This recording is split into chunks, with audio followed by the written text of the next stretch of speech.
الا ما تيجيوكش القضبان فتيين ولذاذين، تبعيني معايا في فيديو بهاد التتبيله ان شاء الله غادي تاكلي عليهم صبيعاتي ليلاتك. السلام عليكم ورحمه الله تعالى وبركاته، عواشركم مبروكه وعيد مبارك سعيد.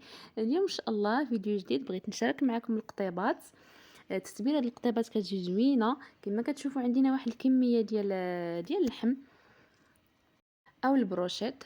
المهم عندي هنايا بصله مشلضه وشويه ديال القزبور والمعدنوس مقطعين بحال هكا.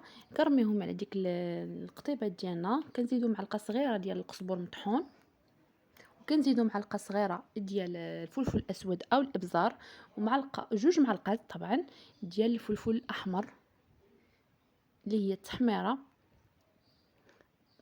كنديروها مدوبله، يعني ضروريه في القطبان. كندوبلو الكميه.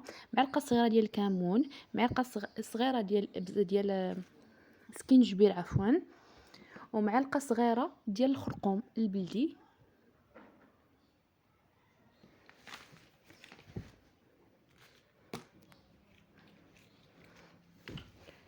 ومعلقه صغيره ديال الموطارد. ما تستغناوش عليه في القطبان ديالكم. ملي كتبغيو تشويوهم ديروا ضروري معلقه صغيره ديال الموطارد، كيعطيها واحد اللذه واحد المذاق رائع. جربوها ما غاديش تندموا، كتجي زوين بزاف بزاف بزاف، واحد المذاق خيالي. واحد المكون اللي هو ضروري حتى هو في القطيبات ديالنا كيعطيها واحد الهشاشه عفوا، جوج معلقات ديال الخل الابيض او الخل العادي بحال بحال.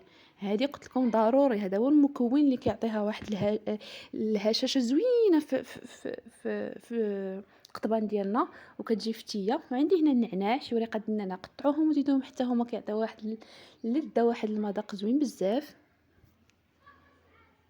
انا ما كنستغناش عليه نهائيا في القطيبات بحال هكا مشويين، كيعطي واحد المذاق زوين رائع.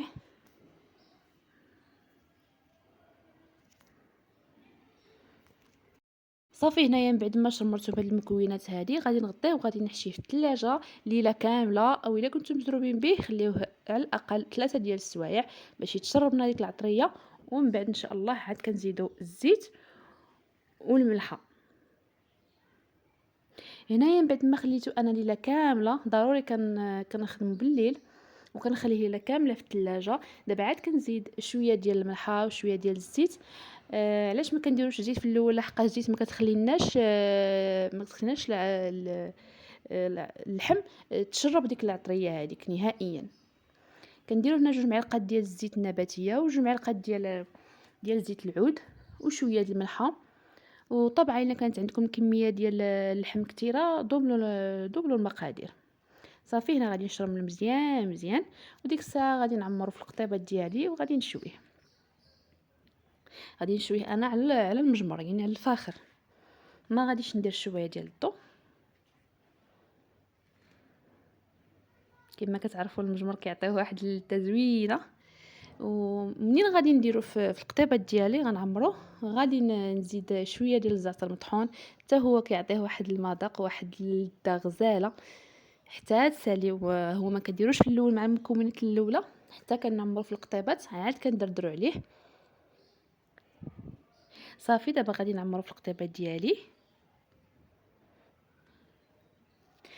المهم هنايا من بعد ما عمرته انا خديت شويه ديال الزعتر مطحون. ما كنستغناش عليه انا الزعتر مطحون في الكوزينه. زوين حتى هو، منسم رائع ومفيد طبعا. صافي هنايا غندردر عليهم كاملين، غنبقى ندردر هكا هكا تيوصلهم كاملين. وصافي هنا شلت الفاخر ديالي ودرتو كيتشوى، ونبقاو نقلبو هكا مره مره وما تخليوهش يتحرق. ملي كيتحرق صافي ما كتبقى فيه مذاق وما كتبقى فيه بنه.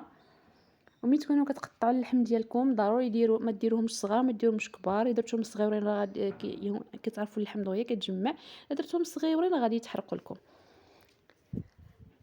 صافي هنا غادي نبقى كنقلبهم بحال هكا حتى يطيبوا لنا من الجهتين. وراه دغيا كيطيب، الشوا راه معروف دغيا كيطيب. وبهاد التتبيله كيجي غزال بزاف، صدقوني كيجي رائع جدا. صافي ها هو الشوا ديالنا وجد كما كتشوفوا، جا زوين بزاف، المذاق ديالو رائع. المذاق خيالي، خيالي، زوين بزاف. وطبعًا كاين السر ماشي غير في التتبيلة، كاين حتى في الطريقة ديال الخدمة ديالو. كيما شفتوا كنخليوه ليلة كاملة في داك التتبيلة، عاد من بعد كنزيدوا له الزيت والملحة ما كنديروهاش في الأول. وهكا نكونوا وصلنا لنهاية الفيديو، ونتمنى الفيديو ينال الإعجاب ديالكم، والتتبيلات ديالي الخاصة تنال الإعجاب ديالكم. وعيدكم مبروك، تعيدوا وتعاودوا كل عام إن شاء الله بالصحة والسلامة وطول العمر. وشكرًا بزاف ليكم، بسلامة.